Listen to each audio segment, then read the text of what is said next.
Alright, this is going to be a video to detail the current status and what's going on with my current project, which is decoding the Zonex bus on these Bosch and Radionics alarm panels. These are really nice panels. So, this is a Bosch one, this is a relatively new one. And I figured out how to unlock them and whatnot, and yeah, so they're great little panels. Little meaning they're not very, very large addressable. They're still addressable panels, but they have up to 246 points on the higher end models. This is a newer one, newer keypad, but they're all based on the old Radionics infrastructure. So all the old modules will still work with them, which is cool. A lot of people hate them because they're kind of hard to program, but once you get used to it, they're really great, and when they're working, I haven't had a problem with them. So anyways, we're working on decoding this bus right here, which is the Zonex bus, Zone Expansion Bus, which you might be wondering, why is the SLC 4 wires? Well, that's because there's other modules like these relay modules, and these are octo poppet modules, which a poppet is a singular addressable monitor module that adds one more zone to the panel, right? Which on a typical SLC, you usually call them a monitor module. Now there's a board you can get for this panel that converts the 4-wire Zonex bus to a 2-wire PopX bus, which lets you use little monitor modules just like a regular addressable panel would have. So eventually I'll get to decoding how that works, which I'm assuming it's really similar to this. It's probably just current based. But for now, we're working on the Zonex part. Now, this is an addressable panel, but it has 8 addressable monitor modules inside of it on this board. If you take this cover off, you'll see them. And that's the onboard points. This is similar. It's 8 monitor modules on one board, so 8 of them, and you can set which ones are enabled with these dip switches, and set which group of points, if it's points 9 through 16, 17 through 24, all that stuff with the dip switches.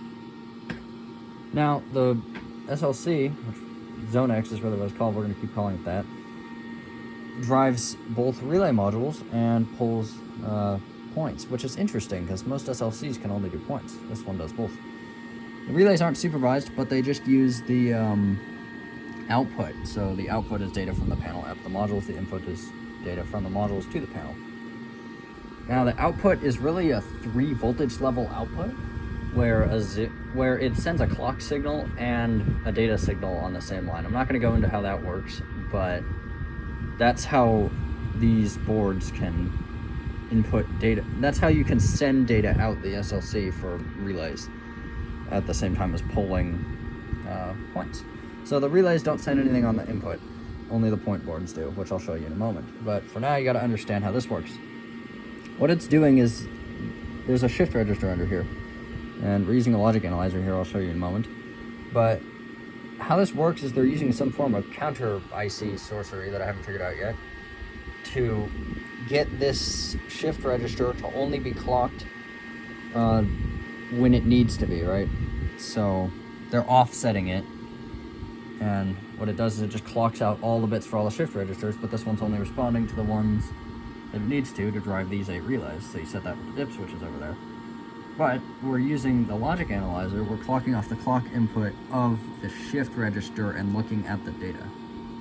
Very complicated and hard to explain. So here's a little logic analyzer in question. This is my Tektronix 1241. I was going to send it to my friend, but it's not really the best logic analyzer for him to start out with, and since he's like literally across the country, I don't want to ship him this and spend a bunch of money to do so until I find a different one. Because I volunteer at this place that it's called the Museum. I volunteer there, and they get a lot of equipment, and that's where I got all 3 of my logic analyzers. Here's the other 2. This Agilent one, which I just got. It's really nice, but I don't have the desk space to use it.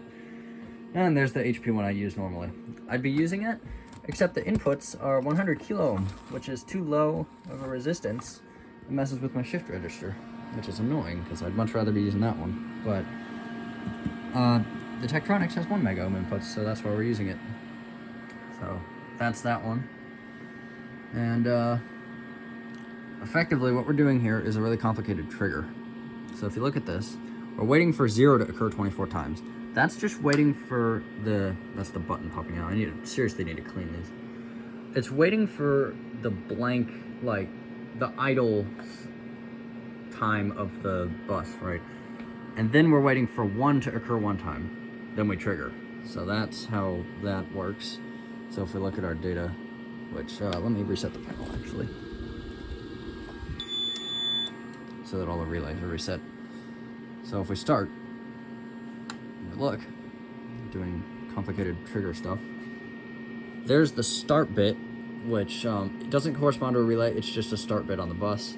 But then each clock cycle after that is corresponding to a relay. So if we do command 54 and turn relay 24 on, now if we start this, we'll see right there, and it's highlighting, screaming about the battery trouble. It's highlighting every one that is different than what I have stored in memory here. So that one's a 1, that's for relay 24.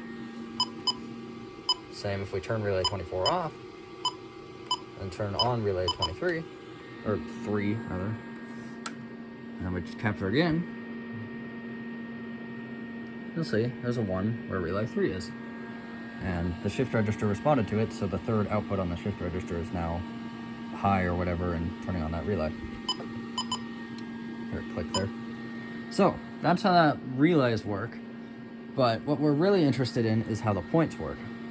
So what I'm going to do here is we're taking the logic analyzer and using it to find that start bit.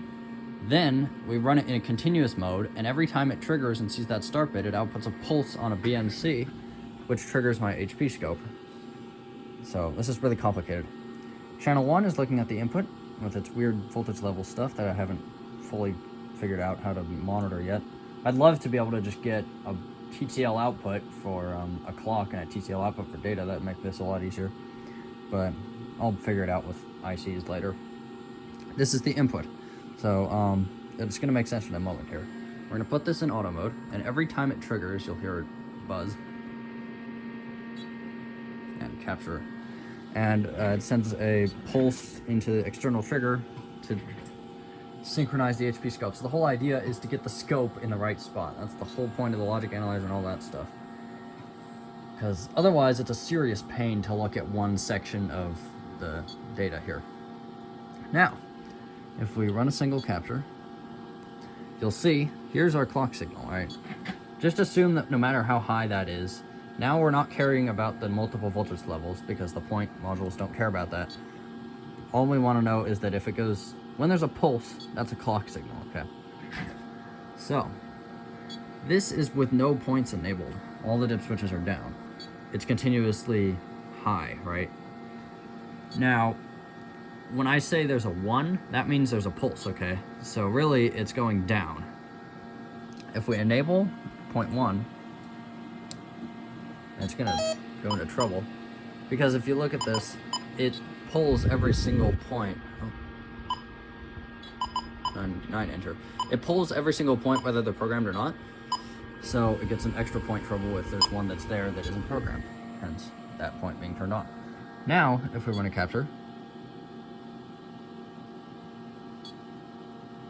now we see that there's a pulse there. Now, each point uses 2 clock cycles. That's what I figured out. So, do I have something that I can use for this? No. Oh, this will work. I'll use a ruler. This is kind of precarious. Okay. So, that is the 2 clock cycles that point 1 on our card is responding to. And you see it's a 0 and a 1. Remember, a 1 is when there is a pulse on channel 2. So 0, 1 is indicating that the point is present, but there is, but it's an open circuit. Now we're gonna enable point 2. Now if we capture, it should be the same. And you'll see that 0, 1 for point 2 on our card because it's an open circuit. Now, if we connect the underlying resistor here, it'll see it as normal.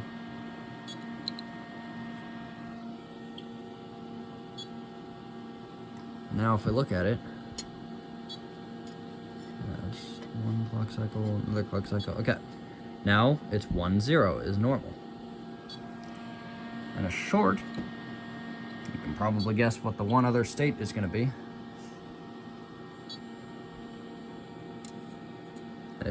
If you guessed 1, 1, you're correct. 1, 1 indicates a short.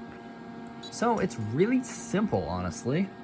It's extremely fast and hard to capture and trigger off of, but that's why they can use logic ICs on these little cards, and no processor required, so it can pull all 246 points in 300 milliseconds.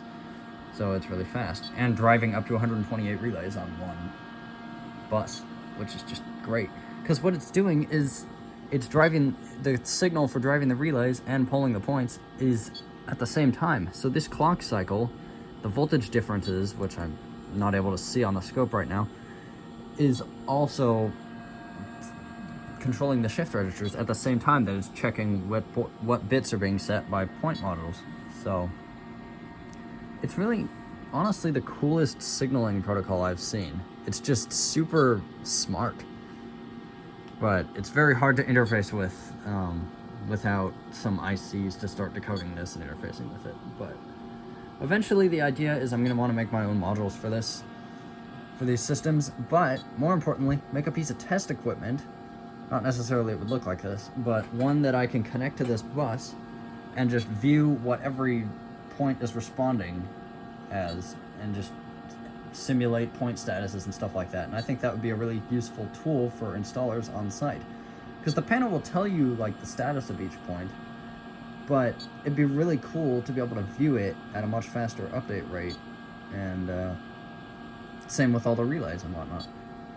So yeah, it's pretty interesting, and hopefully I'll be able to get some form of better decoding circuitry for this and interface with it a little bit easier. But at least we got as far as we did, and we know it's a 2-bit signal for each point. So yeah, complicated data bus stuff, but also really interesting at the same time. Well, whenever I get further on this, I'll make another update, and that's it.